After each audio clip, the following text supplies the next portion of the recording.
ঘুমের আসলে সুন্নাহ পদ্ধতি কোনটা? আমরা জি কোন দোয়া পড়ে ঘুমাতে যাব, ঘুম থেকে উঠে কোন দোয়া পড়বো, এই বিষয়গুলো জানা। এখানে ঘুমের যে সুন্নাহ পদ্ধতি সেটার একটা বড় হাদিস আমরা পাই বুখারী মুসলিমে। জি সে হাদিসটা বর্ণনা করেছেন আল বারা ইবনে আযিব রাদিয়াল্লাহু তাআলা আনহু। হাদিসটা আমি আপনার সামনে একটু উল্লেখ করতে চাই যে Please. নবী সাল্লাল্লাহু আলাইহি ওয়াসাল্লাম বলছেন, ইদা আতাইতা মাদজাআকা ফাতাওয়াদ্দা উদওয়াকা লিস-সালাহ।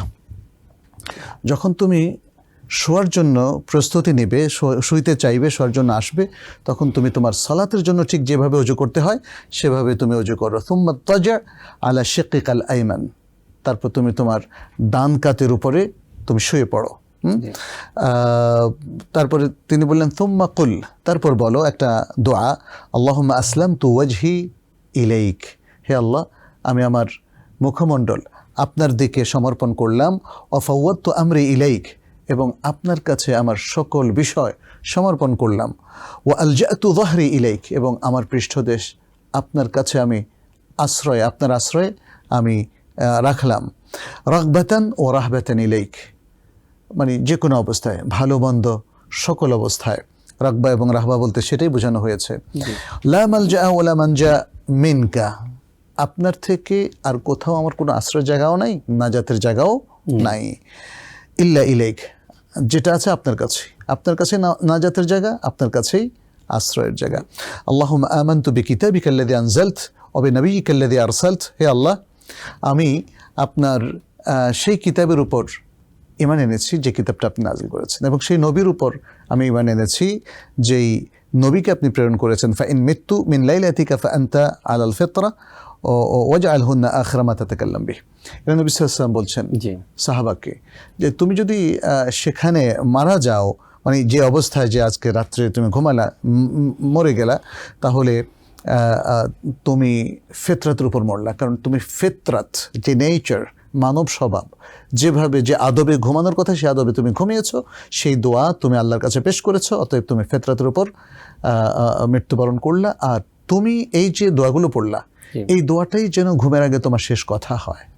আল্লাহু আকবার। ঘুমের আরও দোয়াও আছে অন্য রেওয়ায়ত থেকে আমরা জানি, যেমন আল্লাহ সুবহানাহু ওয়া তাআলা আল্লাহ রাসূল সাল্লাল্লাহু আলাইহি ওয়াসাল্লাম আমাদেরকে বলেছেন বিসমিকা আল্লাহুম্মা আমুতু ওয়া আহইয়া। আরও বেশ কয়েকটা দোয়া তিনি শিখিয়েছেন, যখন যেটা মনে পড়ে আমরা সেটা পড়তে পারি। হিসনুল মুসলিমের মধ্যে সকল দোয়ার একটা সংকলন আছে। তারপরে আপনি ঘুমের আগে, বিশেষ করে রাতের ঘুম যদি হয়, তাহলে সেক্ষেত্রে আপনি আরও কিছু আমল করবেন। সে আমলটা আপনাকে একটা প্রোটেকশন দেবে আল্লাহর পক্ষ থেকে। আপনি আয়াতুল কুরসি, তারপরে মুআউযযাতাইন মানে হচ্ছে কুল আউযু বিল ফালাক, কুল আউযু বিন নাস, এগুলো পড়বেন। সূরা আল বাকারার শেষ 2 আয়াত পড়বেন।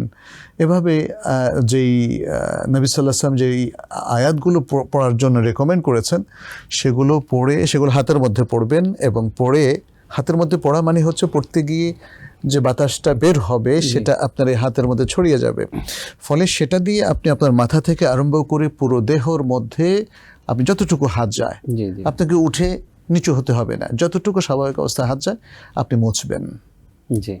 এবং তাতে আশা করা যায় আল্লাহ তাআলা আপনাকে তার হেফাজতের মধ্যে, স্পেশাল হেফাজতের মধ্যে রাখবেন। তো এটা আমরা জানি যে ঘুমের মধ্যে কত ধরনের বিপদ আসে। তাছাড়া মানুষের বেশ কিছু সমস্যা আছে, চোখ লাগা, ব্ল্যাক ম্যাজিক ইত্যাদি আর অনেক কিছু। আমরা যদি সবসময় পবিত্রতার মধ্যে থাকি আর এই আমলগুলো করি, তাহলে আমরা কিন্তু শুরুতেই হাদিসের মধ্যে কি পেলাম? অজু করা, তাই না? অজুটা আমরা সারাদিনই করতে পারি। যখনই কেউ টয়লেটে যাবেন, মলমূত্র ত্যাগ করবেন, তখনই একটা অজু করে ফেলবেন, তাহারাতের মধ্যে থাকবেন সারাদিন। তাহারাতুল জিসম, তাহারাতুল বাদান। এবং এর পাশাপাশি যদি আপনার অন্তরের তাহারাতও থাকে, যেমন আল্লাহর প্রতি আপনার যে ঈমান সেটা পরিপূর্ণ থাকে এবং তাওহীদটা ক্লিয়ার থাকে, আপনি রিয়াল বিশুদ্ধ তাওহীদ, সহি তাওহীদের উপরে, সহি আকীদার উপরে আপনি নিজেকে প্রিপেয়ার করলেন, সে আছেন, তাহলে আপনার ভেতরটা শুদ্ধ হলো। আর তাহারাতের মধ্যে অজুর মাধ্যমে আপনার শরীরটা শুদ্ধ হলো, তাহলে কোনো জিন আপনাকে আক্রমণ করতে পারবে না, কোনো ব্ল্যাক ম্যাজিক আপনার ক্ষতি করতে পারবে না, কারণ আপনি একটা আল্লাহর স্পেশাল প্রোটেকশনের মধ্যে আছেন। আর যদি সকাল সন্ধ্যার আজকারগুলো পড়েন, তাহলে আরও বেশি প্রোটেকশন, রাতেরটা পড়লে আরও বেশি প্রোটেকশন। অতএব ঘুমের ব্যাপারটা আমাদের জন্য অত্যন্ত গুরুত্বপূর্ণ। নবী সাল্লাল্লাহু আলাইহি সাল্লাম এখানে যে আদবগুলো বললেন সে আদবগুলো আমরা ফলো করব। ঘুম থেকে ওঠার পরে আমরা বলবো আলহামদুলিল্লাহিল্লাযী আহইয়ানা বা'দা মা আমাতানা ওয়া ইলাইহিন নুশুর। এছাড়াও আরও কিছু দোয়া আছে, এই দোয়াগুলো পড়ার মধ্য দিয়ে আমাদের ঘুমটাও ইবাদতে পরিণত হয়। আল্লাহু আকবার। Ad-Din Television, a complete way of life.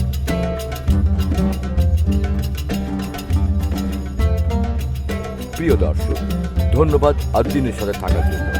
এমন আরো সুন্দর সুন্দর ইসলামিক কন্টেন্ট ও সবশেষ আপডেট পেতে সাবস্ক্রাইব করুন আমাদের ইউটিউব চ্যানেল ad-Din এবং পাশের বেল আইকনটি চাপুন। পরবর্তী সকল ভিডিও নোটিফিকেশন পেতে যুক্ত থাকুন আমাদের সোশ্যাল মিডিয়ায়।